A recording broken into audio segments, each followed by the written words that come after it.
সেই ছোটবেলায় ঝুলন দেখেছিলাম, তারপরে আর সুযোগই হয়নি। সত্যি কথা বলতে আগেকার মতন এখন কিন্তু কোনো ঘরেই দেখা যায় না ঝুলন সাজাতে।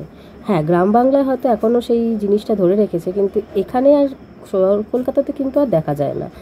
তো বন্ধুরা, welcome back to my channel জগা খিচুড়ি। এই যে দেখো, আজকে আমি চলে এসেছি একটা নতুন ভিডিও নিয়ে, সেটা হচ্ছে ঝুলনের ভিডিও।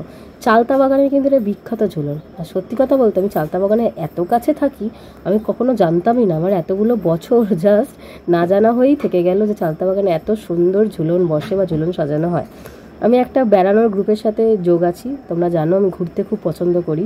আর শুধু ঘুরতে নয়, ছোটোখাটো জায়গা এক্সপ্লোর করতেও আমি খুব ভালোবাসি। তো ওই গ্রুপ থেকে কিন্তু আমি অনেক ইনফরমেশান পাই। ওই গ্রুপ থেকে কিন্তু আমি এই চালতা বাগানে ঝুলনের জায়গার খোঁজটা পেয়েছি। আর তার জন্য আমি অনেক থ্যাঙ্কফুল তাদের কাছে। তারা যদি না জানাতো আমাকে, আমি এত সুন্দর জিনিস থেকে বিতাড়িত থাকতাম।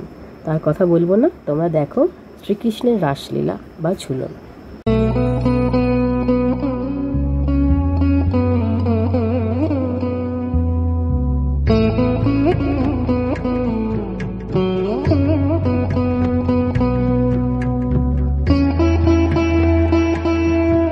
মূল মন্দিরে রাধাকৃষ্ণের বিগ্রহ আছে।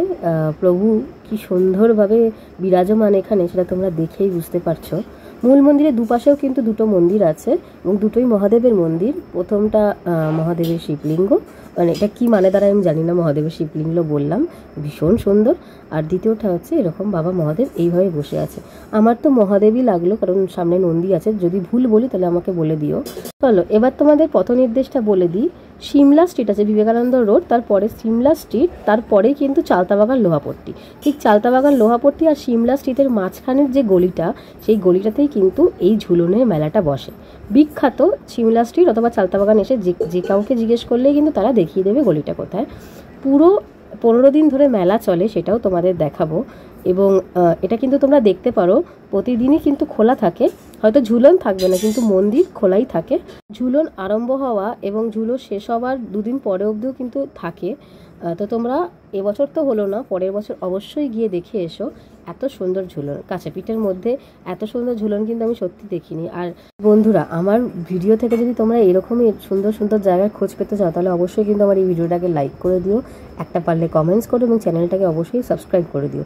আর যারা পুরনো বন্ধু আছো আমার চ্যানেলে, তারা আমাকে অবশ্যই একটু বেশি করে ভালোবাসা দিও। তোমাদের ভালোবাসা না হলে আমি কিন্তু আমার লক্ষ্যে এগিয়ে যেতে পারবো না।